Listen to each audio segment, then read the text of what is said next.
सुरेश धस यांनी वाल्मिक कराडवरती केलेल्या नव्या घणाघाती आरोपांसंदर्भातली गेल्या 5 वर्षात काही नगर परिषदांसाठी येणारा निधी मिळत नसल्याचा आरोप सुरेश धस करतात। एकाच रात्रीत कोट्यवधींच्या निधीची फेरफार केली जात असल्याचा आरोपही त्यांनी केला। तर महादेव मुंडे प्रकरणामध्ये तपास अधिकारी बदलण्याची मागणी सुद्धा सुरेश धस करतात। सौरभ भोंडवेची फिर्याद आकानं घेऊ दिली नाही असाही आरोप धसांनी केलाय। तर दुसरीकडे लातूरमध्ये 8 कोटींचा आलिशान बंगला बांधल्याचंही त्यांनी म्हटलंय। तर परळी हे सर्व गुन्हे आणि माफियांचं ठिकाण बनल्याचं सुरेश धस म्हणतात। या सगळ्या प्रकरणात सुरेश धस यांच्याशी एक्सक्लुझिव्ह संवाद साधलाय आमचे प्रतिनिधी सुरेश जाधव यांनी। माझ्यासोबत सुरेश अण्णा धस आहेत। त्यांनी जिल्हाधिकारी यांची भेट घेतली आणि डीपीडीसीच्या अनुषंगाने काही महत्त्वाचे विषय देखील त्यांनी केले। नेमके अण्णा काय काय चर्चा झाली, काय काय विषय आणि ऑडिट कसं करणार?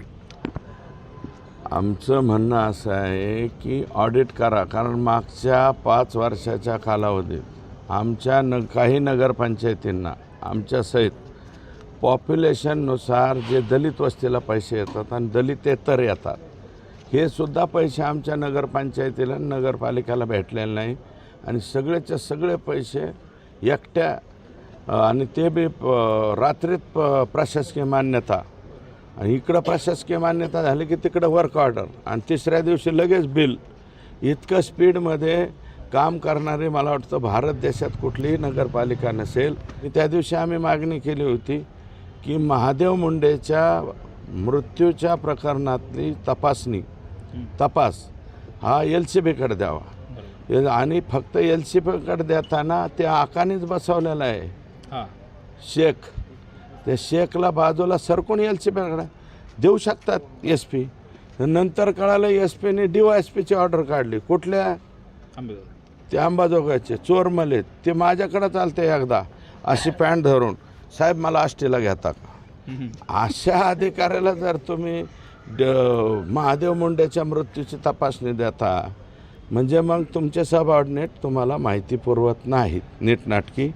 पांडेने ह्यांनी नीटनाटकी माहिती द्यायला पाहिजे ना। केदार नावाच्या पोलिसांनी त्याच्या कुटुंबाने दाखल केली तक्रार, मारलंय त्याला, त्या पोरेला भोंडवेला मारलंय। ते मारल्याची तक्रार घेऊन गेले, त्याची फिर्याद घेऊन नाही दिली, आकाने घेऊन नाही दिली आणि मी स्वतः त्यांच्या घरी गेल्याच्या नंतर नंतर मी याची बदली केली होती तिथून, पण नंतरच्या कालावधीत इलेक्शन लागलं। आता मी मात्र खालच्या अधिकाऱ्याला सांगितलं की ते भोंडवे जे देतील ते तक्रार घ्या आणि त्याची चौकशी करा। पण 8 कोटीचं निवासस्थान ह्याला बांधलं आहे आकांनी लातूर शहरात। 8 कोटी रुपयाचा बांगला। अशा किती धक्कादायक माहिती होऊ शकते लोकांना? काय अजून फार धक्का म्हणजे आमचा हार्ट फेल होऊ नये एखाद्या वेळेस, त्याची काळजी घेतो आम्ही। बरेच प्रकरणं बाहेर येतील। गायरान जमिनी ताब्यात घेतल्यात परळीच्या मतदारसंघात, दुसऱ्याच्या जमिनीवर डायरेक्ट ताबे घेतले। मोकाचा विचार करताल तुम्ही म्हणता तर वाळूवाल्यांवरती मोका बसणं गरजेचं आहे, राखेवाल्यांवरती, जनावरं काटणाऱ्यांवरती लय मोठ्या कटिंग बिटिंग काही बी व्हायला लागल्या। काय म्हणजे या जिल्ह्यामध्ये गुडगुडी फुडगुडी, ऑनलाईन सट्टा, ऑनलाईन मटका, खाजगी सावकारकी, काय काय बीड जिल्ह्यात काय नाही। सगळे सिंडिकेट उद्ध्वस्त झाले पाहिजे। सगळे सिंडिकेट उद्ध्वस्त झाले। महादेव ॲप, अजून एक कोणतं तरी ॲप परळीचंच त्याचं लिंक आहे सगळं, पुण्याशी डायरेक्ट लिंकिंग जे आहे ते परळीचंच कनेक्शन आहे। परळी सोडणं, परळीत मुटका गुटखा डुप्लिकेट दारू काय पाहिजे तुम्हाला? बीडमधील जे काही सिंडिकेट आहे गुन्हेगारीचं ते उद्ध्वस्त केलं जावं आणि त्यानंतरच बीड जिल्हा मोकळा श्वास घेईल असा विश्वास सुरेश धस यांनी व्यक्त केलेला आहे। सुरेश जाधव, न्यूज 18 लोकमत, बीड।